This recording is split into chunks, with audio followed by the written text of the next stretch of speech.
Europe 1. Europe 1. 12h, 14h. Europe Midi. Europe 1, il est 13h43 et autour de Jean-Michel Apathy et Maxime Switek, nous avons le plaisir d'accueillir toute l'équipe des découvertes d'Europe Midi. Vous avez été très bon, Maxime. Jusque-là, vous avez été très bon. Je note Si vous pouviez continuer. Il y a une question à laquelle vous n'avez pas répondu. Ne la posez pas, allez-y, enchaînez. Vous n'avez pas répondu si vous aviez la carte vermeille ou pas. Ah, j'ai failli dire un truc. On va vous Salaud. laisser.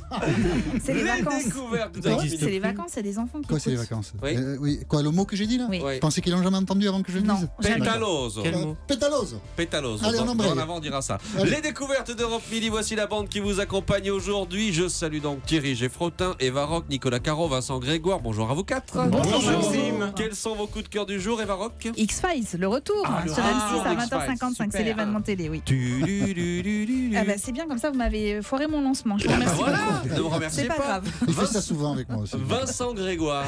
Moi, je vais vous parler de doudou, de tout doux, de tout mou, de calinothérapie. Ah, C'est vous bien voyez, ça. un Ah, c'est ça, gros le câlin. câlin. Ben voilà, Ah. non mais c'est pensé ce que je fais. Ah bah oui, ça je... Faut pas croire. Thierry Geffrotin. Qu'est-ce que vous lisez là, Maxime? Il a Je pas ses lis lunettes. Patrick Poivre Et d'Arvor. qu'est-ce que c'est ça? Une pièce de théâtre. C'est une affiche d'une pièce de théâtre. Il monte pour la première fois sur les planches. Comme quoi, le Incroyable. journalisme mène à tout. Hein. PPD sur les Même planches, à vous avez n'importe encore quoi. de l'espoir, Jean-Michel Apathy. Nicolas Caro. Oui, je vais vous parler du magazine Lire du mois de mars qui nous explique comment se faire éditer. Ah, c'est bien. Ah oui, parce qu'on a une idée avec Jean-Michel Oui, de c'est livre. vrai. Ah, on va Ah oui, écrire un livre. un truc... On mais c'est vrai. l'annonce aujourd'hui. On va écrire un On livre. peut pas tout dire. Hein. Bref, voilà le programme. Europe Midi. Jean-Michel Apathy, Maxime Switek. Avant le livre. Mais c'est vrai, on va écrire un livre avec Jean-Michel. Oui, oui, c'est vrai. C'est vrai. Oui. Thierry Geffrotin, vous nous emmenez donc au théâtre voir PPD. Oui, pour la première fois de sa carrière, il monte donc sur les planches. Alors, en effet, il a été journaliste, c'est bien ça, Jean-Michel. Ah oui, il a été journaliste, d'accord. oui, quand même, oui. Mais il a été écrivain aussi. Il est écrivain, metteur en scène d'opéra. Ah oui, c'est vrai. Il a écrit un livret d'opéra. Donc, en effet, il multiplie les Mais nous sommes comme activités. ça, nous les journalistes, Eh, capables de faire oui, beaucoup de oui, choses. ben Nous voilà. sommes Et des donc, créatifs. Il avait vraiment envie de monter sur scène et pour sa première fois, il interprète un professeur spécialiste, un psy, spécialiste des enfants et des ados en difficulté à la suite de la séparation ou du divorce de leurs parents. Alors vous dites, oh là là, c'est pas gay. Non, non, c'est une comédie, pas un documentaire sur la garde alternée, puisque c'est le titre de cette pièce qui se joue en ce moment au Théâtre des Mathurins. Une pièce fort documentée, puisque l'un des co-auteurs est la pédiatre que vous connaissez évidemment, Edwige Antier. Ah bah oui. Voilà. L'autre co-auteur étant Louis-Michel Collat. C'est donc une première fois pour Patrick Poivre d'Arvor, qui, alors je reviens vers vous Jean-Michel, reste pas. malgré tout, étant comédien, qui reste journaliste. Comme assez souvent, toute chose que je fais, je reste quand même très profondément journaliste, donc je vis ça comme une sorte d'immersion dans ce monde, qui est un monde passionnant, de gens qui vivent un peu sur la branche, comme ça, avec des situations souvent précaires, difficiles, et en même temps se remettre en question tous les soirs. Moi, je trouve c'est formidable. J'étais déjà dans une très grande admiration des comédiens avant de faire moi-même ce rôle, et là, aujourd'hui, encore plus. Les erreurs sont faites pour être corrigées, et c'est pour ça que je forme d'ailleurs mes étudiants à écouter la parole de l'enfant, de l'adolescent, bref, tout ce qu'on n'entend pas. Tu formes surtout des étudiants top. Tu as quelque chose à reprocher à ta formation? À ceux qui vont dire mais il est insatiable, il lui faut absolument tout, PPDA. Je ne peux rien leur dire autre chose que oui, en effet, sans doute. En tout cas, j'aime les expériences. Je me dis, tant pis, on y va, on saute, ça marche pas, mais au moins on l'aura fait. Et ça fait un exercice supplémentaire, j'aime ça. Et vous avez reconnu la voix d'Alexandra Kazan, je pense. Ah. Mais oui, c'est elle qui joue aussi une psy d'ailleurs. Qui donne la réplique. Et qui donne la réplique. Garde alternée au Théâtre des Mathurins. Une pièce dont Edwige Antier dit « Nous touchons la part d'humanité la plus intime de chaque spectateur ». Garde alternée au Mathurin à Paris. Merci beaucoup Thierry Geffrotin, c'était votre coup de cœur du jour. Vincent Grégoire, j'en viens à vous. Et à donc cette tendance de la semaine que vous nous présentez, qu'on peut résumer par le mot calinothérapie? Qu'on peut résumer par calinothérapie. C'est ça. De quoi on a besoin en ce moment? Des bisous, des Ah oui, câlins. On est quand même dans ce moment. tout le temps. Tout le temps. Oui, tout le Pas temps. surtout en ce moment, parce que Ah bon, entre le surtout en ce réchauffement moment. climatique, la pollution, la sécurité et tout ce monde de brut dans lequel on Martine Aubry, tout patauge. ça.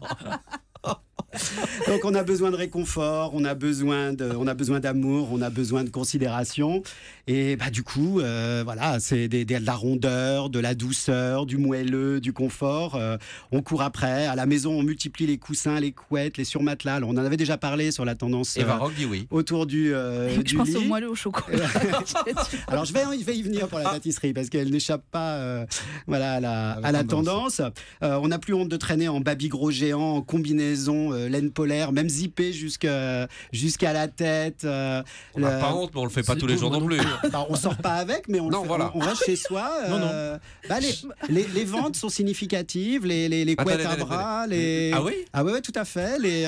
Tous les plaids, même les charentaises et les pantoufles. Juste une question, c'est quoi une couette à bras? C'est une couette dans laquelle il y a 2 bras et vous pouvez, en étant dessous, vous pouvez lire tout en restant. C'est 2 bras qui vous entourent. De jeunes créatrices qui ont imaginé ça. Vous mettez ça comme une chemise et puis voilà, c'est une couette, chemise, une couette à bras. Voilà, c'est. Je vous en offrirai une, tiens. Deux créatrices qui ont lancé ça, c'est extrêmement sympathique. Les charentaises, les pantoufles, alors elles sont souvent très kitsch, d'espèces de grosses pattes d'ours, voilà, toujours en feutre ou en laine bouillie. Les bouillottes aussi, il y a de la demande et il y a une offre qui devient de plus en plus curieuse. Le retour de la bouillotte. Le retour de la bouillotte. Ouais, parce qu'en plus, en question santé, on dit aussi qu'il faut baisser un peu le chauffage dans la chambre et puis on remultiplie les propositions de duvet sur le lit. Du coup, les canapés, les fauteuils, ils sont matelassés, ils sont capitonnés, ils ressemblent à des gros oreillers en plumes.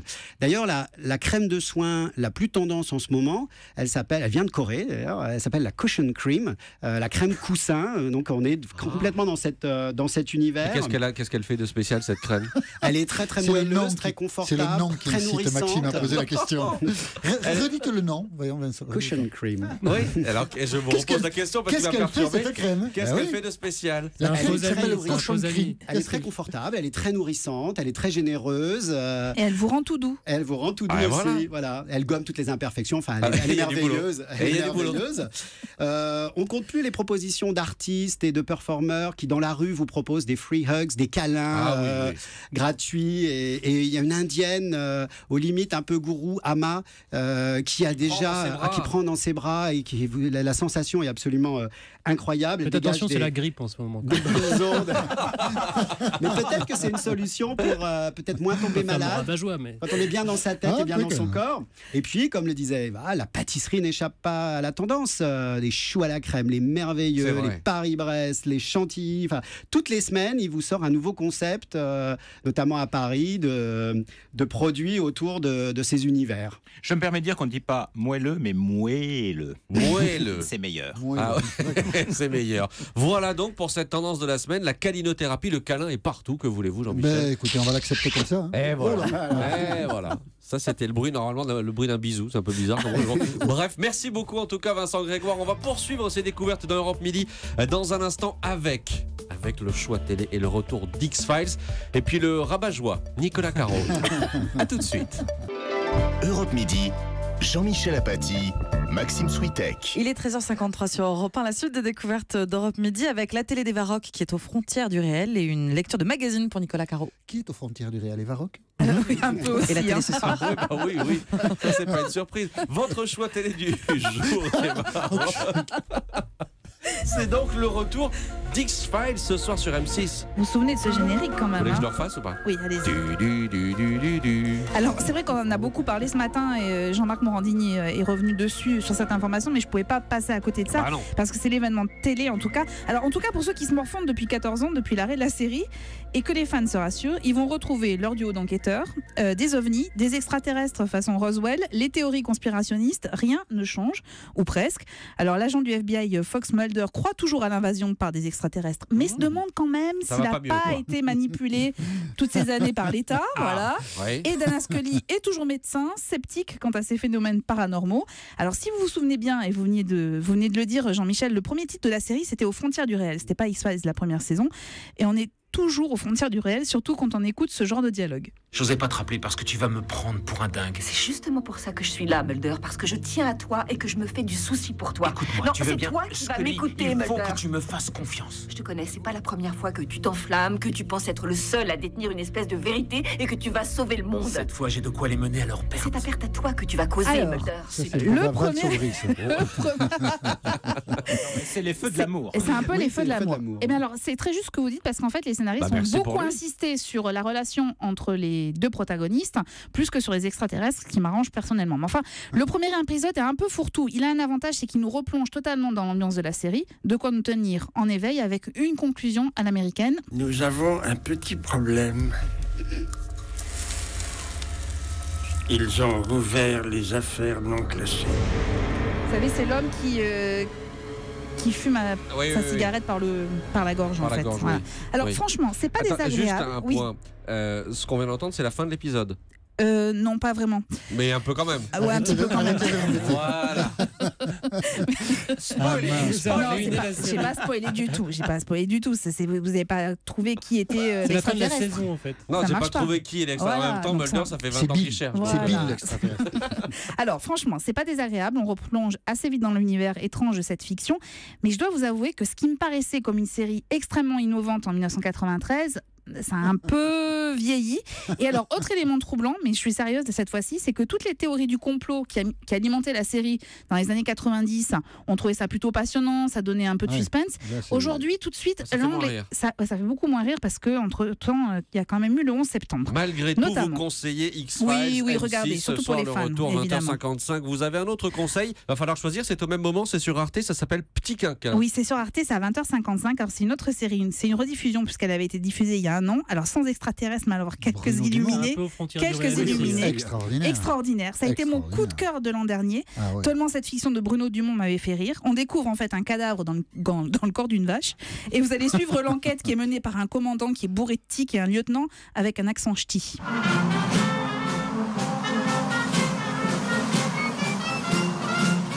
C'est du sang humain dans la vache, mon commandant. Et où, là?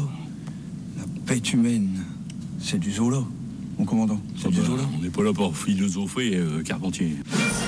Écoutez, franchement, c'est totalement barré, c'est burlesque, il y a une sorte de poésie qui est indescriptible, chaque scène est un bijou. Alors moi j'avais adoré, mais ça peut décontenancer. Petit Quinquin ce soir sur Arte, 20h55, et c'est aussi conseillé par Jean-Michel Apathy, c'est dire s'il faut regarder ça. Nicolas Caron, vous nous parlez du dernier numéro de Lire, le magazine Lire. Comment se faire éditer? Ça nous intéresse avec Jean-Michel. Et oui, on vous écoute. Vous n'êtes pas une exception parce qu'en France, il y a pratiquement plus de gens qui écrivent que de gens qui lisent. Il y a des études qui le prouvent d'ailleurs. 11 millions de Français ont un manuscrit selon un sondage IFOP. 11 millions. Voilà. Nous, on n'a pas encore le manuscrit. Non, on n'a pas le manuscrit. D'abord, évitez l'auto-édition. Enfin, faites ce que vous voulez, mais essayez de trouver un éditeur parce que mieux vaut être un écrivain incompris sans livre qu'un auteur auto-édité parce que vous êtes très mal distribué. Ça peut être donc très frustrant. Mal distribué, c'est-à-dire que vous ne serez pas placé correctement dans les librairies, etc. Si vous êtes dans une librairie. Et puis, il ne faut pas sous-estimer surtout le travail de l'éditeur qui conseille l'écrivain, qui met en page, etc. Bon, voilà. Il ne faut surtout pas sous-estimer ça. Alors, pour se faire éditer, trouver un éditeur, il n'y a pas non plus de solution miracle. Même écrire un bon livre, même un très très bon livre, ça ne suffit pas toujours. Cela dit, ce n'est pas impossible non plus. Chaque année, les éditeurs donnent une bonne place aux primo-romanciers. 68 pour la dernière rentrée de septembre, 73 primo-romanciers pour cette rentrée d'hiver, c'est-à-dire premier roman. Donc, loi numéro 1, bien choisir son éditeur, c'est-à-dire qu'on n'envoie pas son manuscrit à tous les éditeurs de Paris ou d'ailleurs. Il faut connaître un peu l'univers de l'éditeur, sa ligne éditoriale, sinon c'est perdu d'avance. C'est même pas la peine et vous aurez gaspillé du temps et de l'argent. Comment ça se passe? Tous les manuscrits sont ouverts dans les maisons d'édition, puisque les éditeurs reçoivent des milliers de manuscrits par an. Chez Seuil, par exemple, nous dit le magazine Lire, il y en a 3000 par an qui arrivent. Chaque jour, donc, il y a une responsable, oui, tout est lu. Une responsable des manuscrits, pas en entier. Les 10 premières pages. Oui. Voilà, c'est ça. La responsable, elle ouvre tous les jours quelques paquets. Et puis, si ça ne correspond pas tout de suite à la ligne éditoriale, elle va voir immédiatement, elle le met de côté. Et si ça correspond, eh bien, le manuscrit part chez des lecteurs extérieurs. Et ils vont rédiger une petite fiche en disant oui, non, pourquoi pas. Et ensuite, si ça passe cette étape, ce sont des éditeurs qui vont le lire et valider ou non. Alors, s'il est refusé, il y a 3 solutions. Vous recevez une lettre type de refus, c'est-à-dire merci mais non merci. Oui. J'ai un copain éditeur qui m'en a envoyé une pour que je vois à quoi ça ressemble. Cher monsieur Maxime S, nous avons bien reçu votre livre intitulé Les Mémoires de Miroslav Switek, les tribulations d'un cantonnier polonais, mais il ne correspond malheureusement pas à la ligne éditoriale de notre maison. Pourtant, c'était intéressant. Salutations distinguées. C'était très bien. Voilà. Alors sinon, vous avez la lettre personnalisée. Ça veut dire que vous avez du potentiel. Et puis sinon, bah, vous pouvez mettre invité par l'éditeur pour en discuter, etc. Ah oui, là, c'est très très bon bien signe. Là. Oui. Voilà, il y a un petit récapitulatif dans le magazine Lire qui est très bien fait, avec les choses à faire, à pas faire. Une lettre, par exemple, très sobre qui accompagne le manuscrit, c'est important. C'est pas une lettre de motivation, c'est pas un entretien d'embauche. Il nous reste plus qu'à écrire le bouquin. Il n'y a plus que ça à faire. Oui, merci. Et rappelez-vous que Proust avait été refusé par Gallimard on y pense. On y pense, Maxime et moi. On y pense à être refusé. Merci beaucoup, Nicolas Caron. Merci à toute la bande des découvertes. Et on se retrouve demain, c'est ça? Bah oui.